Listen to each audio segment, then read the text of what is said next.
Welcome back. So there's a lot to go through and edit, so once again this is pretty laid back for my usual editing. However, I'll try to sneak in some funny stuff if I can. I started the session by fixing two issues that were bugging me. First was the previously mentioned triple belt splitter, which was incorrect. I had made this one off cam after doing the math and such, so I simply replaced it in the slot and Cole was back up and running. Second, I fixed the steam engine issues, which would work for now, but I should mention that steam power works much better when it's near the water source. The flow has less distance to travel and all, but trust me, this was a good temporary choice. I made some assemblers for pipes and underground pipes for some reason. They wouldn't be useful until much later, but I guess it would have to suffice for now. The forests were becoming an issue though. Remember how I said their only saving grace was that they consumed pollution? Yeah, well, they also inhibit growth of the factory, and that outranks pollution consumption. The trees have got to go. I cleared plenty of trees out to make way for copper coils and plates to be routed to a more open area, spaghettiing them through the coal miners to reach the open space. I did the same with iron plates as well because they were right there. With all the resources in one place, I created a simple green chip production chain to make them, which served zero purpose as I had nowhere for them to go aside from my inventory, nor was I going to mass produce anything out of them. Because I needed to get research going, I modified the gear and iron pole production and routed a line of gears and copper plates over to a simple red science chain. This should produce a little bit to get me on my feet. I then made a small lab area and spaghettied my red science over to it so I could research more stuff. I researched optics for lights, military so I could make my way towards something useful, logistics science, pack because Mountain Dew science, steel processing as it was the next big resource, stone walls even though I would never need them until far into the future, and finally the useless gun turret. After sitting around, chatting in Discord, not doing anything, a member of the Factorio Discord pointed out that producing copper coils and belting them was an absolute waste. After doing the math, it turned out he was correct, so I removed them as per the request. With more space and more time on my hands, I increased the size of the labs area and figured that I should select more research. I researched electronics, heavy armor, steel axe that I could hit harder, and physical projectile damage 1. With that selected, I hand-grafted 20 green science packs. This was a surprise tool that will help us later. A very important one, in fact. While I waited for those researches to finish, I made my way over to the stone patch and created some miners and assemblers to mass-produce stone furnaces for later. Once I was able to increase the size of my base and get rid of all these useless trees, I was going to need much larger furnace stacks. Now about that 20 green science, my bad. Green science is required for military 2 research, which granted me red ammo and grenades. The important item we want is grenades. Early on, 2 grenades can clear out a whole patch of trees, and with a lot of them, you can clear out a whole entire forest. Later down the road, a single grenade can kill trees in one go. That's after quite a bit of researching. Now that military 2 was researched, I needed to begin producing a lot of grenades. I'm impatient, so I surmised that 1,000 grenades would be enough. But it wasn't quite an overestimation. Still, I got rid of the useless electronics setup and replaced it with a grenade production setup. Now it was just the waiting game. While I waited, I decided to research fast inserters because they would genuinely be helpful. Weapon shooting speed 1 for some reason, and I went and made a sandwich in real life. I ate my sandwich, chilled in the Factorio Discord, and the same member mentioned the copper coil issue a while back also noticed something I didn't. The stone miners for the furnace production were slightly on a copper patch. I didn't think it would tap into the copper because it was mostly on the stone, but the member was proven right because it did mine up some copper and it was clogging up the lines. I fixed the issue and it was chugging away right as rain. Remember Terry? I do. And because Terry might never see space or get to run around in a Spider-Tron, I asked his cousin Jerry if he could join us on our epic crusade, and Jerry obliged. We now have a fish named Jerry. I also moved around some radars that I had made so that they could passively reveal more area. Radars were useful like that. Eventually, after more waiting, I caved in and used some of the grenades to clear out some space to make way for more grenade production. I hate waiting, and I was already beginning to undergo the effects of factoriocosis. so I needed to hurry up.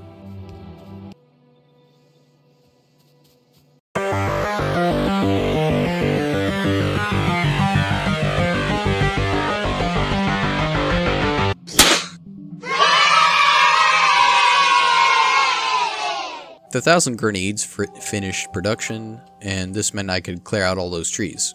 But first I needed to deconstruct the whole base so I could build it when I finished.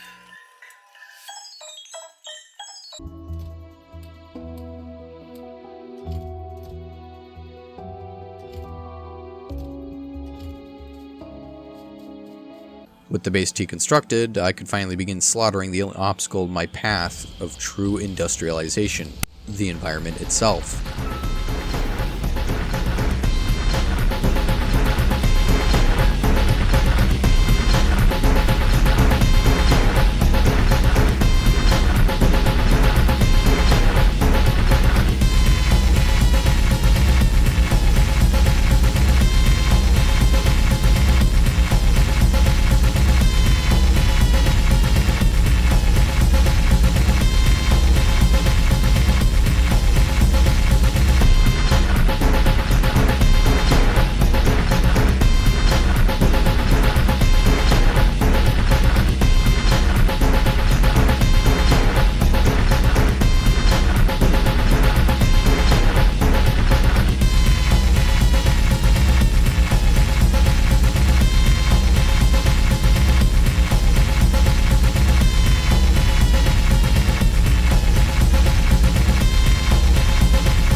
In the end, it was a war without treason. Now that all the trees were cleared out of the way, I could begin expanding to future horizons. The world was looking quite a bit better than before. I started first with coal, making sure to mark out and build it properly, which was entirely pointless because there were better ways to do this. I attached a 4-belt balancer to it, which is a new thing around here that I've never done before. I tried to begin working on the iron mines, but I fell short of resources and was stuck in a spiraling situation where I was attempting to burn and make resources to craft up the final stuff for the iron mines. I ended up barely limping along until I got it finished.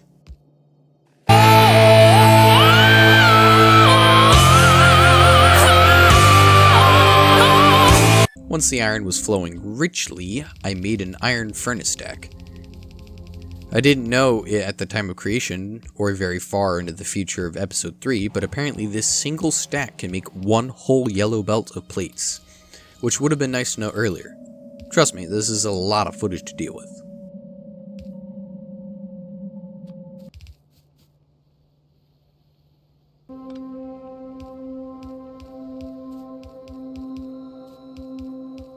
With iron plates finally situated, I made a bus and started creating some intermediary products, that being belts, underground belts.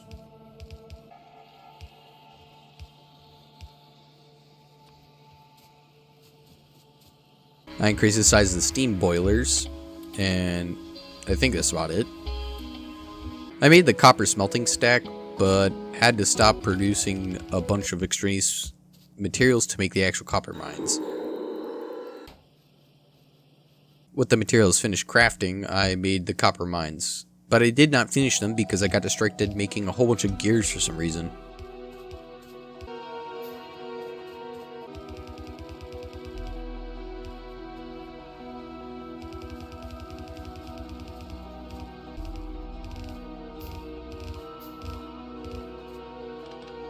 After finally getting my head in the game, I went and finished the copper mines and smelting stacks.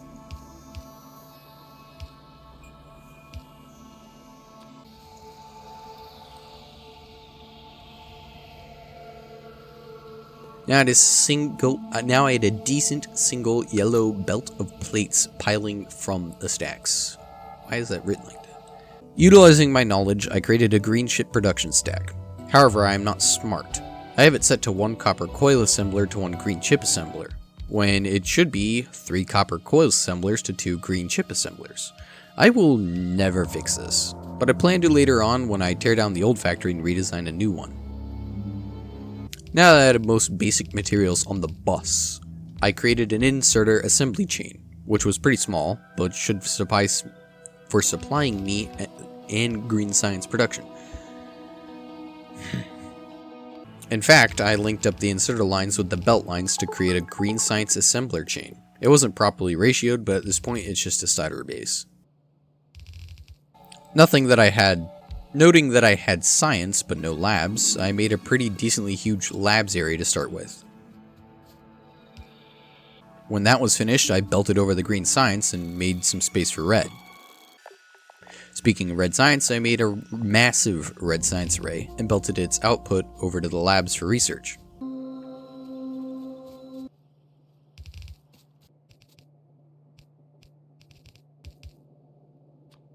Speaking of research, I started research for military science, gate engines, which will actually be of use, electric energy distribution, 1, which means better power poles, logistics 2 for red type belts and such, automation 2 for assemblers tier 2s, which are about to become important, and fluid handling so that I could eventually get oil in a bit. The lab still felt small, so I improved the design and made it bigger.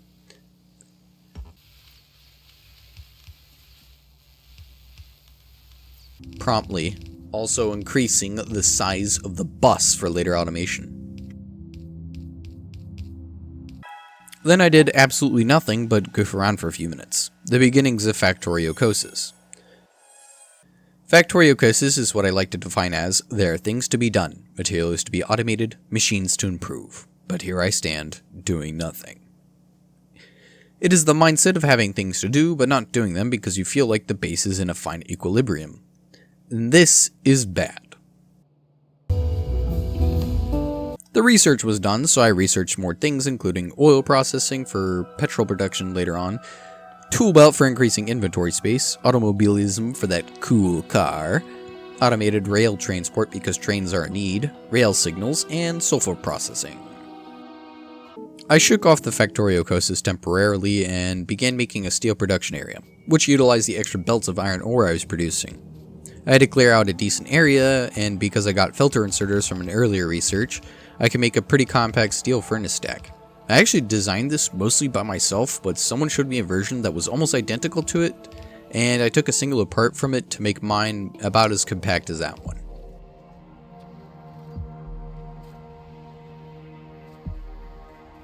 In the end, the trees were still winning. Taking care of them was becoming more and more of a chore than I'd like to hope. I researched a lot of things in a short amount of time, so here we go. Explosives, cliff explosives, landfill, flammables, advanced material processing, lab research speed 1, stronger explosives 1, battery, and plastics. Wow, that's a lot of research. Anyways, I was having troubles with the unending amount of handcrafting random intermediate products like splitters, so I dealt with it by making an assembly chain that produces splitters for me.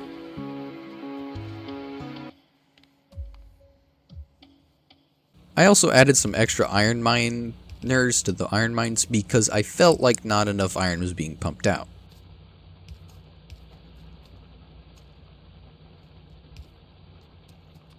I crafted heavy armor for some reason. Don't know why, since it was about to be outpaced soon by modular armor and even sooner power armor. Research time again. Advanced electronics, fluid wagon for oil transport, concrete because crunch, chemical science pack, or Windex as I like to call it, electric energy accumulators, modular armor, and modules. Because I had issues with the electric miners before, I decided to automate the crafting of them so that I would never again run into that kind of problem. I made a simple electric miner assembly line to craft them en masse.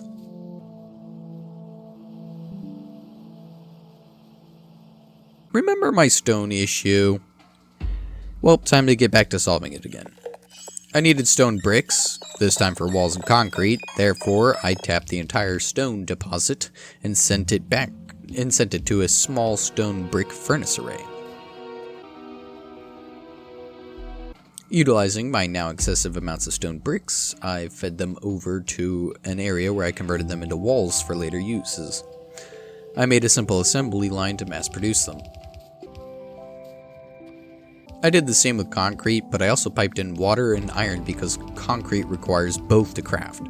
I made a rather large concrete setup for no reason and crafted some steel chests to hold the concrete in until I would need it, which would never happen until much later. Once again, a new need appears. Long inserters were becoming a chore to craft, so I piped the resources off the bus and made a small long inserter assembly line. That's long inserters automated finally. Remember how I said I needed engines later on? Well, that's what I did next, except this time I attempted math. At first I tried making the pipes 1-to-1 ratio with the engines, but I did the math. One pipe assembler could feed 20 whole engine assemblers. Basically, one pipe assembler creates one pipe every half a second, meaning 2 pipes a second. One engine assembler needs 2 pipes every 10 seconds. In the 10 seconds it takes to craft one engine, a pipe assembler creates 20 pipes every 10 seconds. This means that the math would supply only 10 engine assemblers a second. Unless in my case where I utilize a tier 2 assembler for the pipes, which means that 15 engine assemblers can be supplied. My math was still wrong in the end, but the buffer created by the pipes still somehow powers up 5 extra engines. I messed up the math by using the incorrect pipe to do it. The math includes 2 pipes every half a second, which is what the underground pipes are, but normal pipes are 2 every second. Wow, that was a lot of, failing math. Ignoring my mathing blunder again, I focused my energy on producing a medium power pole assembly line before it becomes an issue to handcraft. I would need them for improved furnace stack designs. I decided to get more research done again. Speed mod 1, efficiency mod 1, and production mod 1. As well as stack inserters, solar energy, and labs research speed 2. Oil is starting to become something of a near future requirement, so I handcrafted some pump jacks to start pumping up the delicious black gold. I also forgot about pipes and underground pipes, so I made some assembly lines to automate those as well.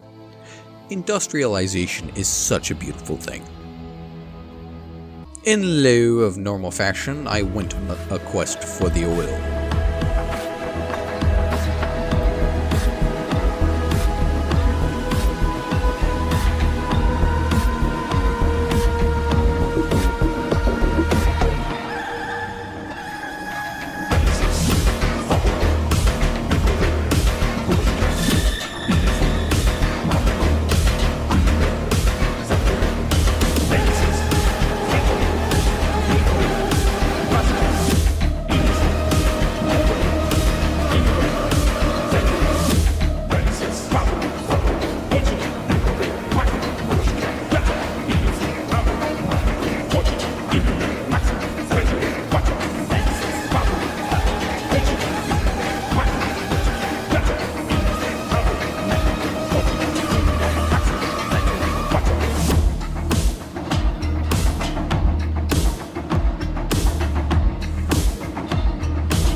Effortlessly acquiring the oil, I pumped it back to base and created some storage tanks to hold it for now. But of course, Factorio was beginning to run its course, and I got distracted with other things. In my distraction, I started making red ammo, which was absolutely the first time I made something using math and actually getting it right. It takes 1 second to craft 1 yellow ammo. Red ammo takes 3 seconds to craft, meaning 1 yellow ammo assembler can supply 3 red ammo assemblers. I made 4 yellow ammo assemblers to supply 12 red ammo assemblers, which means my math was right. Let's go, baby! Because I made red ammo, I also created a grenade production line and realized that I had everything required to make military science, which would unlock all the defenses and allow me to spread liberty and constitutional republic to all the lands around me, which is a good thing. I piped all the resources needed towards an over-the-top military science production line, and began making the sweet black rifle coffee science.